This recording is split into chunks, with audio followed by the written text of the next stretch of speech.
Function style మిర్చి కసాలన్ అండి. హైదరాబాదీ స్టైల్లో మిర్చి కసాలన్ ప్రిపేర్ చేస్తున్నారు. కరివేపాకు, లవంగాలు, షాజీరా, ఇలాయచీ, ఆవాలు, జీలకర్ర, పట్టా ముక్క ఇవన్నీ యాడ్ చేసి వీళ్ళు ఏం చేస్తారంటే పక్కన పెట్టేస్తారండి. ఒక గిన్నెలో యాడ్ చేసుకొని పోపు పెట్టుకోవడానికి ఇది మిగిలిన మిర్చి ఏదైతే ఉందో దాంతో వీళ్ళు పేస్ట్ లాగా ప్రిపేర్ చేస్తారు.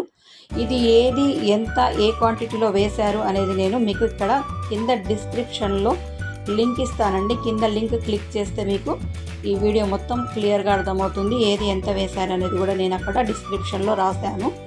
ఇదిగో చూడండి, టమాటాలు ఇదిగో ఇలా కట్ చేశారు. పల్లీలు, నువ్వులు బ్రౌన్ కలర్ వచ్చేంత వరకు ఫ్రై చేసుకుంటారు. మీకు ఈ వీడియో కనుక నచ్చినట్టయితే like, share, comment, subscribe. Me friends and family మెంబర్స్తో నా ఈ రెసిపీని షేర్ చేసుకోండి. నాకు ఎంతో సపోర్ట్ చేసిన వాళ్ళు అవుతారు. ఆ పల్లీలని ఇదిగో ఇలాగా పేస్ట్ లాగా ప్రిపేర్ చేసుకుంటారండి. నువ్వుల పల్లీల పేస్ట్ ఇందాక చూపించాం కదా, ఫస్ట్ లుక్ మీరు చూసింది పోపుది, అది ఇక్కడ పెట్టేశారు. పోపు నూనెలో ఆ పోపు వేసేసారు. ఇది ఈయన ఇక్కడ యాడ్ చేసేది అల్లం వెల్లిపాయ పేస్ట్. అల్లం వెల్లిపాయ పేస్ట్ పచ్చిదనం పోయేంత వరకు ఫ్రై చేస్తారు. అందులో పసుపు యాడ్ చేస్తారు. ఈ మిర్చి కసాలన్ చక్కగా ఎల్లో కలర్లో, గ్రీన్ ఎల్లో కాంబినేషన్లో ఉంటుంది కదండి. ఇక్కడ కలర్ కోసం రెడ్ చిల్లీ పౌడర్ యాడ్ చేశారు. ఏది ఎంత వేశారు అనేది నేను మీకు డిస్క్రిప్షన్లో ఇచ్చాను. ఒకసారి లింక్ క్లిక్ చేసి చూసేయండి. ఇందులో టమాటాలు యాడ్ చేశారు. చక్కగా ఇగో ఇలా వేగనిస్తారు. కాస్త వేగాక ఇందులో పచ్చిమిర్చి పేస్ట్ ఇందాక చూసాం కదా, పచ్చిమిర్చి పేస్ట్ అది ఇక్కడ యాడ్ చేస్తున్నారు.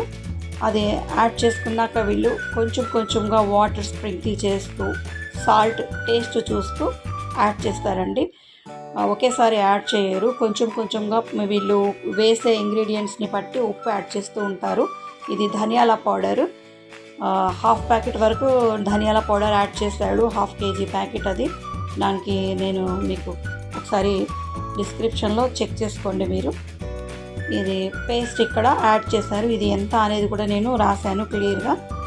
నువ్వులను పల్లీల పేస్ట్, ఇది ఆనియన్ యాడ్ చేశాడు. బిర్యానీ కోసం మనం ఎలా అయితే ఫ్రై చేసుకుంటామో అలా ఫ్రై చేసిన ఆనియన్ ఇక్కడ యాడ్ చేశారు. కొబ్బరి పౌడర్ ఫైనల్గా యాడ్ చేసేసాడండి. కర్రీ ప్రిపేర్ అయిపోయినట్టే. కాస్త ఒక 1/2 hour వరకు ఉడికాక ఇందులో కొత్తిమీర, పుదీనా స్ప్రింకిల్ చేసేసాడు. ఇంతేనండి, చాలా సింపుల్గా మనం ఇంట్లో కూడా ఇది ప్రిపేర్ చేసుకోవచ్చు. నేను చూపించిన ఈ రెసిపీ మీకు నచ్చినట్టయితే లైక్, షేర్, కామెంట్, సబ్స్క్రైబ్. చింతపులుసు యాడ్ చేసుకున్నాక ఒక అర్ధగంట తర్వాత కర్రీ ప్రిపేర్ అయిపోతుంది. Thank you for watching.